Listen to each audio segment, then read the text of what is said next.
Utwo n'utwana dutatu twavukiye rimwe kwivuriro ritoya rya Rukeco riri muri zone ya Rukeco, komine ya Busiga mu ntara ya Ngozi, ku munsi w'Imana igenekerezo rya 29 Ntwarante ku muhingamo. Abo bana n'umuhungu bafise ibiro 2 n'abakobwa 2, umwe yavukanye ikiro kimwe n'amagarama 900, uwundi ikiro kimwe n'amagarama 600.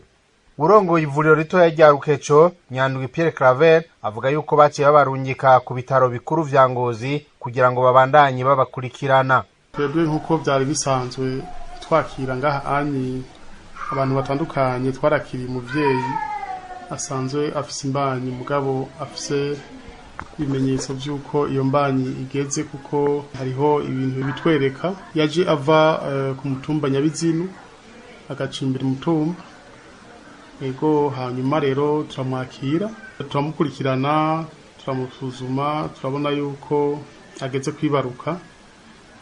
Yaribarutse rero nk'abandi, yaribarutse abana 3, umuhungu umwe n'abakobwa 2. Umuhungu umwe, umwana wa mbere yari afise ibiro 2, hanyuma umwana wa kabiri w'umukobwa nawe yari afise ikiro kimwe n'amagarama 900. Uwa gatatu umukobwa nyene nawe yari afise ikiro kimwe n'amagarama 600. Muri umwanya tuvugana umuvyeyi ntari ngaha, twaciye tumurungika vyihuta mu bitaro bikuru by'Ingozi kugira abandanye akurikiranwa. Hoho bafise uburyo bukwiye kugira bakurikirane nabo bana bo mukenyezi n'umukenyezi nyene. Ko dusanzwe dukorana n'ibitaro bikuru, iyo twebwe dukeneye kurungika umurwayi wari wese ndetse n'uwo, turaheza tukatelefona ambulance ikabidufashamo kandi baranyaruka cyane.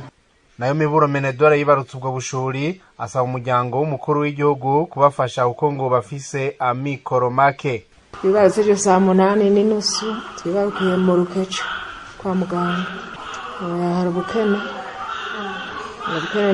ntavyo batunga dufise byo batosha, nta kimwe dufise turabira imizi gusa. Ubwo kugira abana baronka amagara meza twasaba imfashanyo mudufashe, kuko ntako twigira tumeze nk'abantu aho nikora bisaba abandi yakuba umukuru w'igihugu. Aha rero twamenyesha yuko ubwo bushuri bubaye uruvyaro rwa 6, ariko ubu afise abana 5. Umuryango wa Nyabenda Antoine na Miburo Menedora bibarutse ubwo bushuri basanzwe baba ku mutumba Nyabizinu, zone Rukeco, komine ya Busiga mu ntara ya Ngozi.